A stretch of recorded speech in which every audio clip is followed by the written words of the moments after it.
ডিসকম্বোবুলেটর সামরিক বিশ্লেষকদের দুনিয়ায় এই শব্দটি এখন সবচেয়ে আলোচিত। ভেনেজুয়েলার প্রেসিডেন্ট নিকোলাস মাদুরোকে অপহরণের অভিযানে রহস্যময় গোপন এই অস্ত্রটি ব্যবহার করেছে মার্কিন বাহিনী। আর কেউ নয়, স্বয়ং মার্কিন প্রেসিডেন্ট ডোনাল্ড ট্রাম্পই জানিয়েছেন এমন চাঞ্চল্যকর কথা। ফলে এটি আর গুজবের পর্যায়ে নেই।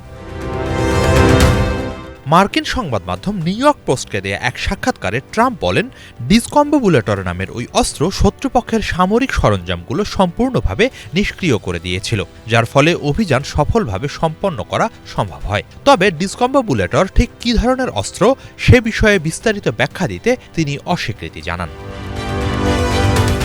ট্রাম্পের ভাষ্য অনুযায়ী এই অস্ত্রের কার্যকারিতা নিয়ে প্রকাশ্যে কথা বলার এখতিয়ার তার নেই। তার এই বক্তব্য মুহূর্তেই সামাজিক যোগাযোগ মাধ্যম ও আন্তর্জাতিক সংবাদ মাধ্যমে তোলপাড় সৃষ্টি করে। তবে ট্রাম্পের দাবিকে আনুষ্ঠানিকভাবে সমর্থন করেনি মার্কিন প্রশাসন। মার্কিন প্রশাসনের এক জ্যেষ্ঠ কর্মকর্তা নাম প্রকাশ না করার শর্তে সিএনএনকে জানিয়েছেন, ট্রাম্প সম্ভবত বিভিন্ন সামরিক সক্ষমতা ও প্রযুক্তির সম্মিলিত ব্যবহারকেই গোপন অস্ত্র হিসেবে তুলে ধরেছেন। ওই কর্মকর্তার দাবি, আলাদা করে ডিসকম্বোবুলেটর নামে কোনো অস্ত্রের অস্তিত্ব নেই। তার ভাষ্য অনুযায়ী অভিযানের সময় যুক্তরাষ্ট্র মূলত সাইবার প্রযুক্তি ব্যবহার করে ভেনেজুয়েলার আগাম সতর্কতা ব্যবস্থা, যোগাযোগ নেটওয়ার্ক এবং প্রতিরক্ষা ব্যবস্থাকে অকার্যকর করে তোলে। পাশাপাশি মাঠে থাকা সেনাদের মধ্যে বিভ্রান্তি সৃষ্টি করতে শব্দ তরঙ্গ ভিত্তিক বিদ্যমান সনিক প্রযুক্তিও কাজে লাগানো হয়।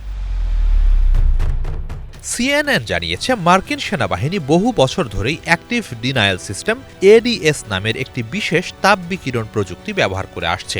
এটি প্রাণঘাতী নয় বলে দাবি করা হয়। এই অস্ত্র বিদ্যুৎ চৌম্বকীয় তরঙ্গের মাধ্যমে এক ধরনের অদৃশ্য রশ্মি ছড়িয়ে দেয়, যা মানুষের ত্বকে তীব্র গরম অনুভূতি সৃষ্টি করে এবং স্থান ত্যাগ করতে বাধ্য করে। তবে মাদুরোকে আটক করার অভিযানে এই প্রযুক্তি ব্যবহার করা হয়েছিল কিনা সে বিষয়ে এখনও নিশ্চিত কোনো তথ্য পাওয়া যায়নি। মাদুরো অপহরণ অভিযানের বিস্তারিত এখনও প্রকাশ করা হয়নি। সে কারণেই এ নিয়ে রহস্য আরও ঘনীভূত হচ্ছে। ওই অভিযানের দিন কয়েক পরই হোয়াইট হাউসের প্রেস সেক্রেটারি ক্যারোলাইন লেভিট সামাজিক যোগাযোগ মাধ্যম এক্সে একটি পোস্ট শেয়ার করেন। সেই পোস্টে নিজেকে মাদুরোর নিরাপত্তারক্ষী দাবি করা এক ব্যক্তির সাক্ষাৎকার ছিল। ওই ব্যক্তি দাবি করেন, মার্কিন অভিযানে এমন এক ধরনের অস্ত্র প্রয়োগ করা হয়েছিল যা তীব্র শব্দ তরঙ্গের মতো অনুভূত হয়। তার ভাষায়, সে সময় তার মনে হচ্ছিল মাথা ভেতর থেকে ফেটে যাবে। নিরাপত্তারক্ষীদের নাক দিয়ে রক্ত ঝরতে শুরু করে এবং শরীর অবশ হয়ে আসে।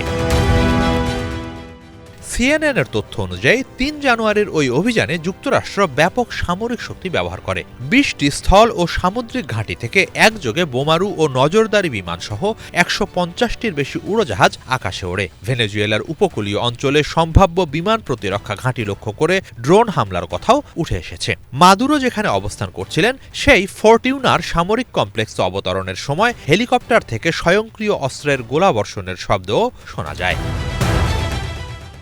তবে অভিযানের নির্দিষ্ট মুহূর্তগুলো, মাদুরোকে ঠিক কোথা থেকে আটক করা হয়েছে এবং ভেতরে প্রবেশের পর কিভাবে পুরো অপারেশন পরিচালিত হয়েছে, এসব বিষয়ে এখনও বিস্তারিত তথ্য প্রকাশ করা হয়নি। সব মিলিয়েই গোপন এক অস্ত্র ব্যবহারের বিষয়টি নিয়ে বিভিন্ন রকম গুঞ্জন ডালপালা মেলছে।